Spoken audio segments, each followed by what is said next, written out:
Clarissa here. We are back in the limelight. We try to be at the top of every hour, but there are just so many technical issues going on today.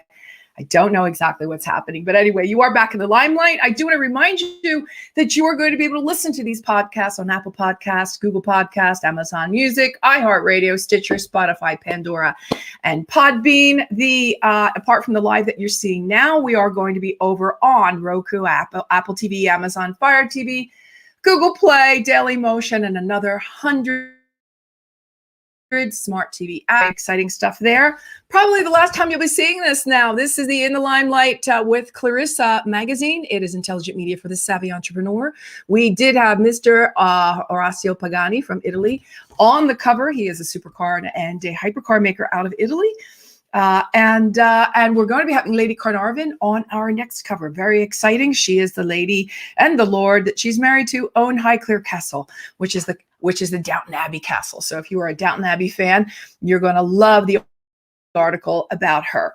I do want to remind you also that we are using now My News Desk, and My News Desk is a really great tool if you're looking to get out press releases, news releases. It has changed the trajectory of my business for sure, because in media, we do want to make sure that everything that we're creating here gets out to and seen by as many people as we possibly can. MyNewsDesk.com helps us do that.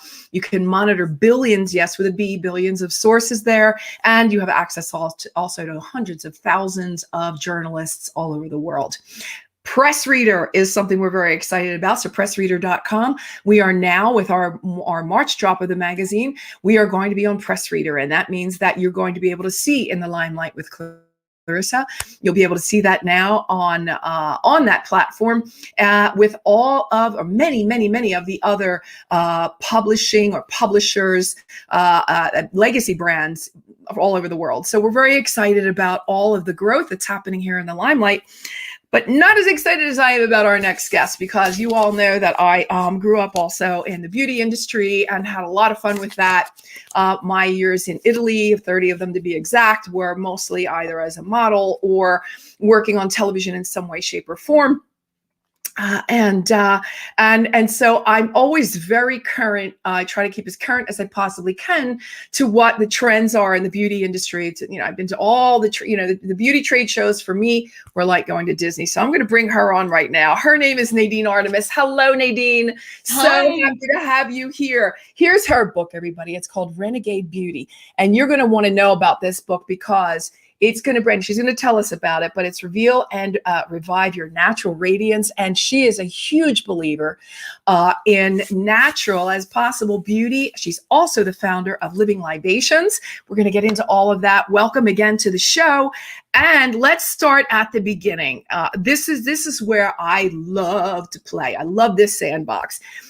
I've talked and I've preached to about as many people as I possibly can about the dangers and the hazards of toxic chemicals in our cosmetics. Can you take it from there for me? Yeah. I feel like I'm doing the same thing. It really, the kind of shift for me when my beauty got Renegade was about 18 years old. So I'd had a full, rich teenage life, drowning in the bottles in my bathroom. My mother would give me all of her, Chanel or Erno Laszlo, like all this stuff. And my sister would give me hers. And I would definitely mix that stuff up. And earlier years, I would mix that stuff with like dirt and petals.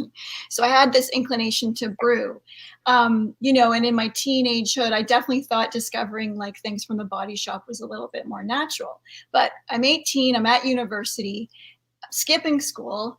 And I'm watching a show with Lisa Bonet, who talks about the connection between food and health and the environment. And it was really quite revolutionary at that time, like understanding about pesticides and all that. So it was about over a month where I just really went into it all, read a lot of books, read a book on like how to read supermarket labels, which was so eye-opening.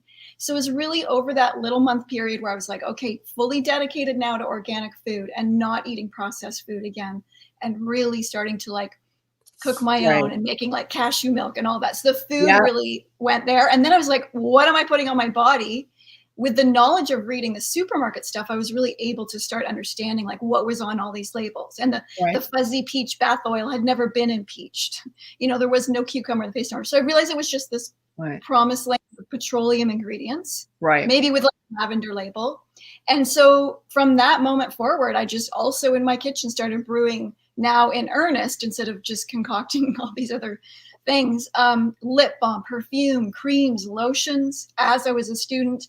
And then I was just selling them to friends and family, started a little business, started importing because I couldn't find ingredients. And then when I was finding them and getting direct from farmers, I was blown away by the quality, like just phenomenal. And I really, as I was smelling the jasmine, blood orange, ylang, I was like, I've got to figure out how to just sort of keep these essences all around me for the rest of my life. Right. So you like using a lot of botanicals also. Yeah.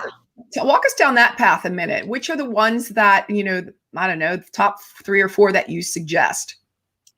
Yeah, well, that's hard to narrow it down, but it's really like the difference of like now, not having these lifeless liquids take care of our bodies. Right. And so, there's so many. I love jojoba as like a beautiful oil. It's such an exquisite oil. It's a plant oil that matches our sebum the most of all oils on the planet. So it's got a real synergy with skin. It's able to clear makeup, lift away, dirt from sebum and pores, because I talk a lot about washing your face with oil and no longer using soap and surfactants on your face. Because now what we're learning, besides all the toxicity of ingredients, which I think has been coming in strong, we've been learning a lot in the last 30 years. Oh, yeah. But in the last like 15 to 20, what's revolutionary, is understanding the microbiome, which we just didn't know sort of before the 2000s. It was like a lot on the cells and the genome, but for those that are listening though, Nadine, tell everybody what microbiome is, because it's a new buzzword and I think there's a little bit of confusion around it. For sure. So a lot of people may have heard about the gut microbiome, and it's really just essentially we're hosts of this bacterial banquet. And while we have billions of cells, we also have billions of bacteria that are just as essential to our health, to our endocrine system, to our digestive system, to our skin systems. So there's a gut microbiome. It's connected to the oral microbiome, because I also do a lot of work, and I have a book called Holistic Dental Care. Right. And then there's our skin microbiome, which is huge. And also another key area for women is the vaginal microbiome. So those are like 4 main areas. And so it's kind of gross to think that there's like, bacteria crawling all over us, but it is. So we just have to, get used to that. We don't think about it. We just don't think about it. But I like to kind of look at the body systems, step back and go like, well, how can it do its job? How do we get out of the way? And really through understanding the microbiome, what we really know now is we need to let the bacteria be the beautician, because a lot of these modern chemicals, besides the toxicity, they're literally mutating and making these precious microbes extinct. Right. And so we can't have that in our beauty care. Absolutely. So how can we help the microbiome along? Yeah. So one thing obviously is, and it's a huge subject, but, gut health, diet, that is a whole thing. But for the skin, what we want to do is one big thing that you can do today is just stop using soap.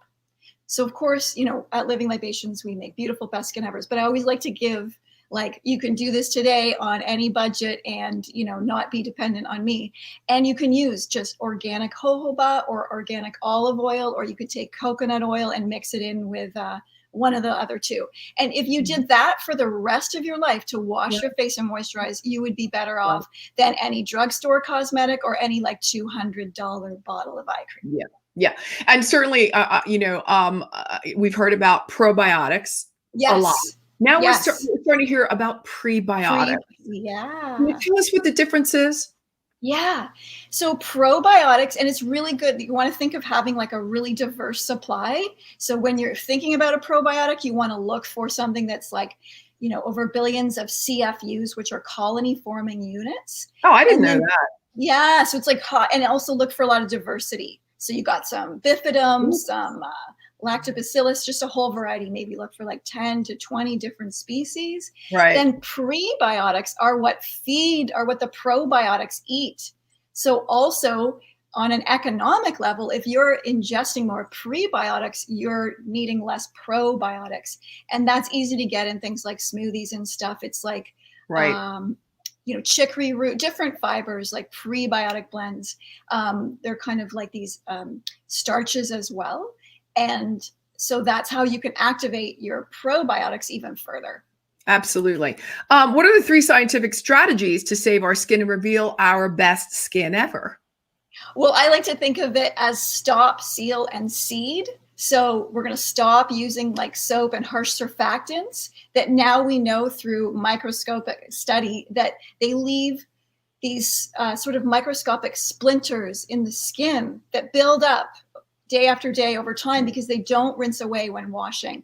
So microscopically, scientists are seeing these sort of very tiny microscopic splinters. So over time, that can lead to different imbalances like melasma or weird dry patches or eczema. So we want to let go of the soap and wash with oil, which is really an ancient way of cleansing the skin. And it really transforms. I know it can be scary if somebody's got like cystic acne or acne because we have feared oil. And of course, not every oil will work. But it really does transform. Most people are seeing a difference in a day or 2, and then really like huge differences after a month. So that's exciting. So that's sort of the stop, like, just like chemicals and soap and that kind of thing. Maybe you need to change like a shower filter. Maybe there's a lot of chlorine coming out, which can, create dandruff on the hair and that kind of thing. And then seal. So now we're looking to seal the skin, not create those microscopic splinters, that kind of thing. And that will help with washing with oil, using natural things. So if you've got like spot treatments for acne or scarring or melasma, you're going to want to use natural substances. We make a little line called Doodab, which kind of takes care of all those little spots and things that come up. And then seed is reseeding the skin. And we've actually already talked about that. And that's about giving your body a diverse supply of prebiotics and probiotics. And topically, that's about not using things that are mutating the microbes and using fun things like a honey mask. Honey has prebiotics in it, and you can even take a probiotic capsule, mix that up with the honey, apply that as a mask, and rinse off, and you'll be thrilled more than any mask you're buying in store. That's really good stuff. And you talked about your book. I'm sorry, I forget the name of the book. Dental book. I don't know if I even. Have that. It's holistic dental care. There you go. But I many times have used the coconut oil to do oil pulling. Yes. Right. So oil pulling, which is for dental and gum health. Did you want to talk about that a second? Yeah, and I also have an article on our website about it in case people want to know more. But it's an ancient Ayurvedic practice, and you can use a teaspoon of sesame oil, coconut oil, or olive oil. And it's really simple. You just do that and you swish, walk around your house for 10, 15 minutes. If you do that for a month, you will weird in the beginning. Weird in the beginning, but it's doable. Yeah. It kind of emulsifies in your mouth and it pulls. That's why it's called oil pulling. On one level, it's oil swishing. The action is swishing. And then in my book, so Holistic Dental Care, as well as Renegade Beauty, has a very hearty dental chapter. There's recipes in both books and tooth butter cups that you can make, which are you make them with a little like silicone tray where you make chocolate, but you need little balls or cubes, and you can make the oil pulling that way, and you can add more to your olive oil or coconut oil. You could add probiotics, prebiotics. You could add a drop of oregano. You could add charcoal, and you can mix that up. I have the recipes, and then you pour it in the tray, put them in the fridge, and then pop them out. And you can have a jar in your bathroom ready to go. A couple of weeks ago, I had Dr. Udo on. You know Udo's oils, right? Yeah, so he was on the show, and he was talking about brushing your teeth with the probiotics. In other words, you go get the capsule and you open up the capsule and you mix it in oil, and you have recipes for that on our website. That is the craziest thing I think I've ever heard. That was a step beyond what I so proudly think. I know a lot about the business. Well, dentists are now, after a root planning and scaling, they're actually doing injections of probiotics along the gum line. But you can even do that at home. And we have blunt tip syringes to help care for the sulca, which is where the gum and tooth meet, which is a very, very special area that we need to take care of because that's where receding gums start. Right. So you can flush out the gum lines there and introduce good bacteria. One of the things I was really thrilled to hear you talk about, and so many people I think are not really on board yet, is the toxicity that we find, especially coming up on this time of the year, in sunscreens. And Yes. people keep saying, "Oh, when you're out in the sun, don't forget sunscreen, sunscreen, sunscreen." And every time I hear that, I cringe, because I don't think that they understand just how toxic sunscreen is. I'd love to hear your thoughts around that. Yeah, I love talking about that, because we really do need to revive our relationship with the sun, and we do need to interact with the sun. Our skin is literally designed to interact with the sun's rays. We have thousands of vitamin D receptors that need to be brimming with vitamin D.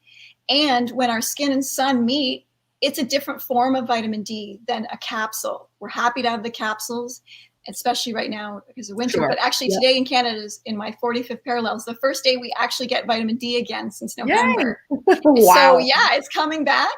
Wow. And we need the vitamin D. So besides the crazy chemicals, including something called oxybenzene, banned in Europe, but in most other countries it's around. It's not carcinogenic until it's exposed to sunlight.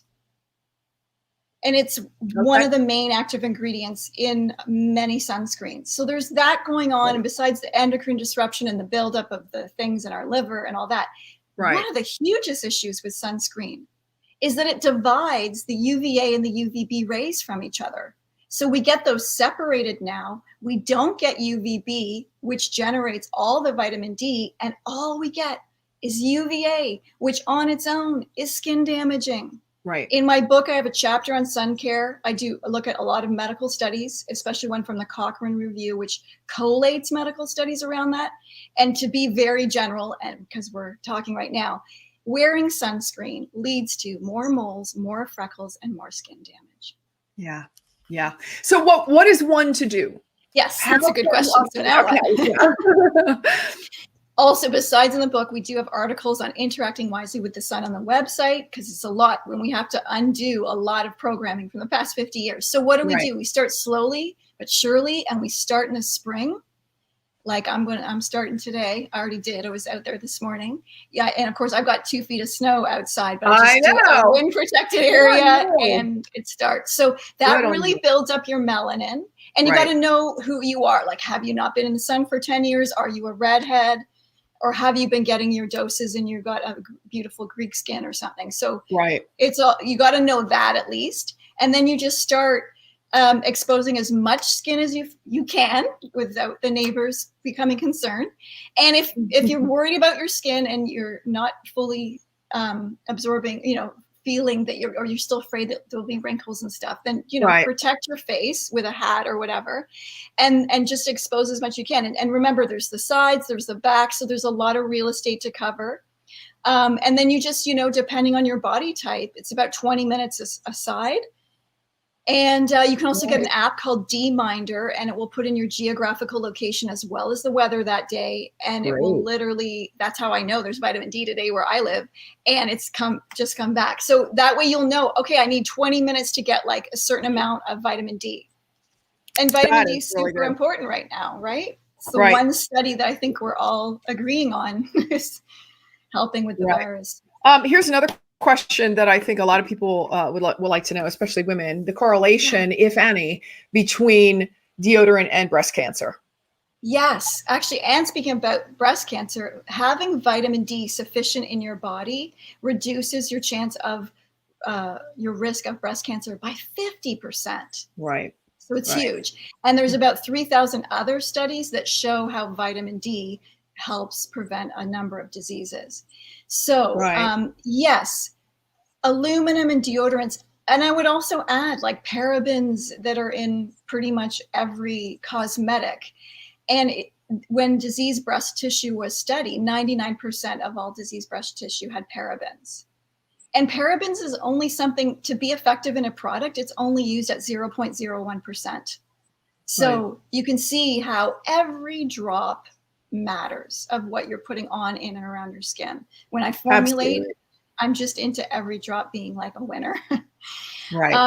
So when you have this daily dose of aluminum going into like your armpit, perhaps a shaved armpit, I mean, it's just drinking it in. Osmosis, Yeah. And then it's like micro doses over like 30, 40, 50 years. Right. Absolutely. Yes, absolutely. And I started kind of making my own, and it's absolutely fine. Awesome. And not even, and I live in Phoenix, Arizona. So obviously, we're subject to even more heat and sweating, if you will. If I don't have to, and I know that I'm not interacting with anyone that day, then I'm just not going to put anything on. I'm going to be just fine. And I'm going to love myself all the same. But, when you need to, I think it really, I'm begging everybody to stay away from, the things you're going to find on the shelves. Make sure that you're getting over to Living Libations. You're seeing the ticker go by right now, the bottom of the screen. Get over there, because there are all kinds of products that Nadine. We even make deodorants, underarm charm, and product pits. Yeah.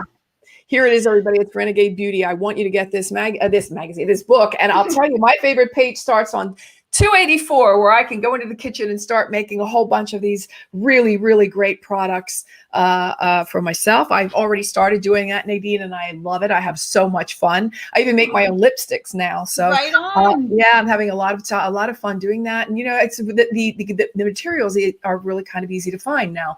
The essential oils are easy to find. All the waxes are easy to find. It's all right there on Amazon. Get a book.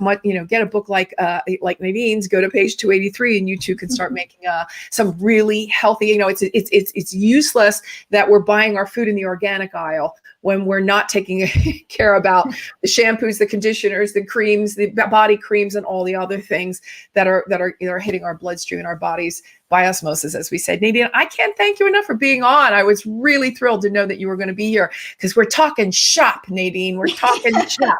And I just love this. So thank you, everybody. Get over to Nadine, to livinglibations.com. I do thank Nadine Artemis for being with us today. Stay right there, Nadine, while I say goodbye to everybody and give them an appointment at the top of the hour. Bye-bye for now. Thanks for listening to this episode of the In the Limelight podcast, intelligent media for the savvy entrepreneur. You can listen to this and all of my podcasts on Apple Podcasts, Google Podcasts, Stitcher, Spotify, Pandora, and Inspired News Radio. You'll find all of my videos and the In the Limelight digital magazine on ClarissaBurt.com. And don't forget to connect with me on social pretty much anywhere.